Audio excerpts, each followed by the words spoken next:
Сегодня мы в нашем сете хотели показать, что в тяжелое время сейчас не каждый может попасть за границу, нельзя больше сказать.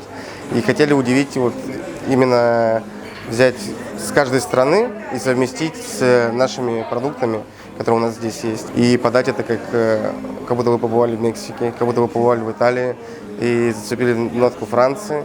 То, что это и в Якутске, не обязательно куда-то улетать, чтобы попробовать что-то изысканное в других странах. Очень много стран, у них нет таких крутых ресурсов, как у нас здесь. Это шикарная рыба, чир, это брусника, которая килограммами. Можно с ней разные соуса делать. Очень можно играть с ней по-всякому. Там у них просто нет такой возможности, а у нас есть такая возможность.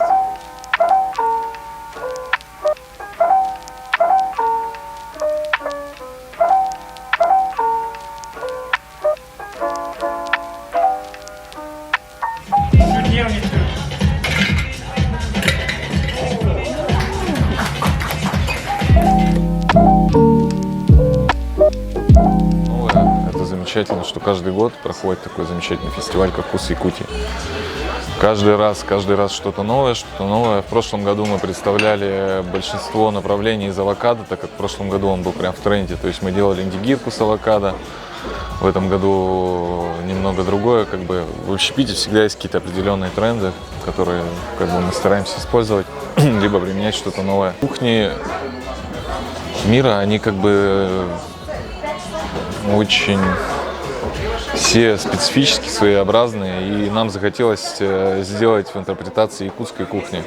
То есть, понятно, есть Италия, есть Испания, есть Франция и так далее, и все это мы хотели обвязать и сделать какой-то определенный кластер из этих определенных вещей.